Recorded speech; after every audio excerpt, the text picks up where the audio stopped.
We are spoiled for headsets these days for VR. Gone are the early days of low resolution, low frame rate headsets, replaced by 200-degree field of view, high refresh, and super high ultra resolution headsets going as high as 12K coming this holiday season.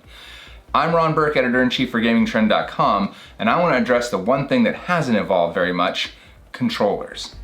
So early on we had the HTC Vive controllers, these wands, and that kind of evolved into what we saw with the Oculus Rift and the Oculus Quest 2, but those are proprietary.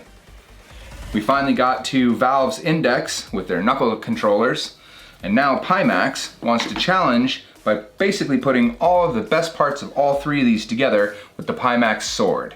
So we're gonna unbox the Sword, take a look at it, put it through some tests, and see how it does.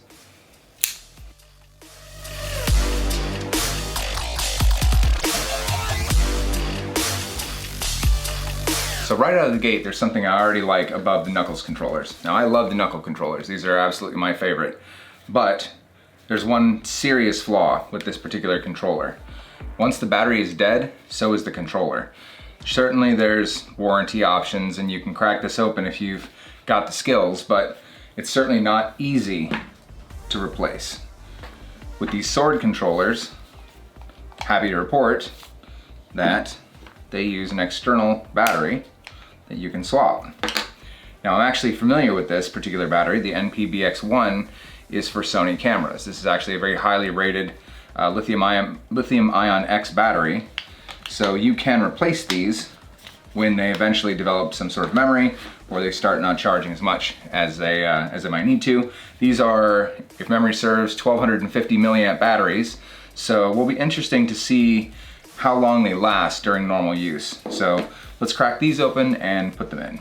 Naturally, you can go get an external battery charger to simply pull the batteries and put them in, but on the bottom here we have USB-C ports to use with the included USB-C cables.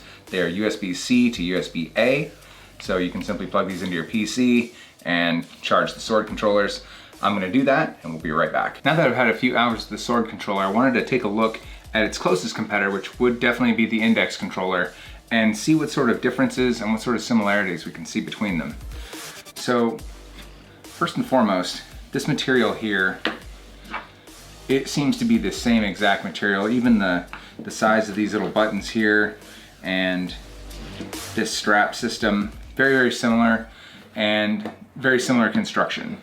The first major notable difference is that this, on the Index controller, you push this in and you adjust it. It has 4 positions and they kind of lock in place. You can't really move this once it's in place. So you put it in one of those 4 positions and that's where it's gonna live. So that seems to be too loose. I can obviously tighten it here. Maybe that's a good position for my hand, maybe it's not. But either way, you've got those 4 positions and that's it. The Sword controller, on the other hand, this kind of free floats. So there's always tension against your hand with this pulling back against it. So when you tighten this, it's locked in position. Regardless of your hand size or thickness, that's gonna always be pressing in and holding it to your hand, so it's not gonna go anywhere. The last 2 major differences are really ergonomics. So this has more of a candlestick type grip. So you're gripping this very long handle and you're kind of pointing it at the screen. And you have this outside barrier edge that if you smack something with this, it's not going to damage the controller. This keeps things safe. With the Sword controller, it's a much more compact system. It's very similar to what you would see on perhaps the Oculus Quest 2, and combined with that same sort of ring, but it's pushed closer to the wrist. So it's very unlikely that you're going to smack this inside, but with this going all the way around, you are kind of covered.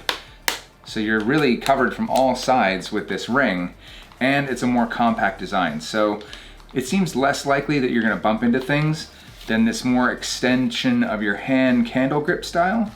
But again, that may come down to personal preference. I like the smaller controller just by virtue of the fact that it feels more like my hand and less like an extension of my hand, if that makes any sense. The last thing that I'll mention, and I have no idea if it makes any difference whatsoever, I don't think it does, but who knows. So on the PlayStation controllers, you have a light on the front of this, and that's captured by a camera that's used by the PlayStation to determine your positioning. Now obviously we have lighthouses that do that work for us, but on the front of the Sword controller you have this light that goes all along this edge. And this glows orange when the device is charging, and it's blue when it's in use. Now I don't think this actually tracks that light. I don't know if it helps with positioning, but it is there. So I'm gonna reach out to to Pimax and find out if that actually does anything or if it's just gee whiz. Either way, it looks cool, it looks more futuristic to have that nice little light on there, and it also does give a better indicator of charging rather than just this little tiny light that pops up here on the top of the index controller. Setting up the Sword controller is a breeze. Heading into the Pimax Pi tool, you simply select Device Pair, then Sword controller, and then press the A button and the menu button simultaneously. Just like setting up any other controller, it'll connect in a few seconds, as you can see here. Setting up a second controller is just as easy, and then it's time to play some games. Every game I tested played well, though there are a few quirks to be aware of. Head over to gamingtrend.com for our full written review for all of the details. I'll leave a link in the description. So the big question becomes, which one of these do you buy? Now both of these controllers will work on any Steam-based VR headset. So that includes the HTC Vive or the Cosmos or the Valve Index or even this Pimax 5K that you can see sitting here. So what's the last key differentiator? Price. Doing a quick check before this video, the Valve Index controllers will set you back $325. The Sword controllers will set you back $269. So a quick recap. Proprietary battery that you can't change, less ergonomic, battery you can change, more ergonomic, but you lose the thumbstick for a trackpad. So whether that's worth all of that money to you or whether you even care is really a matter of preference. I don't mind this trackpad setup. It actually works remarkably well for the types of games that I play. Your mileage may vary, but for me, it's an easy decision. I prefer these over the knuckle controllers, and that's really weird to say because these have been my love since they launched. These are my go-to. Those other ones, I don't know if you zoomed in, but man, they're covered with dust. So seeing these go back in the box in favor of something new, guess it's time to innovate. I'm Ron Burke, Editor-in-Chief for GamingTrend.com. Thanks for joining me. I hope you got something useful out of this. We'll see you again very soon.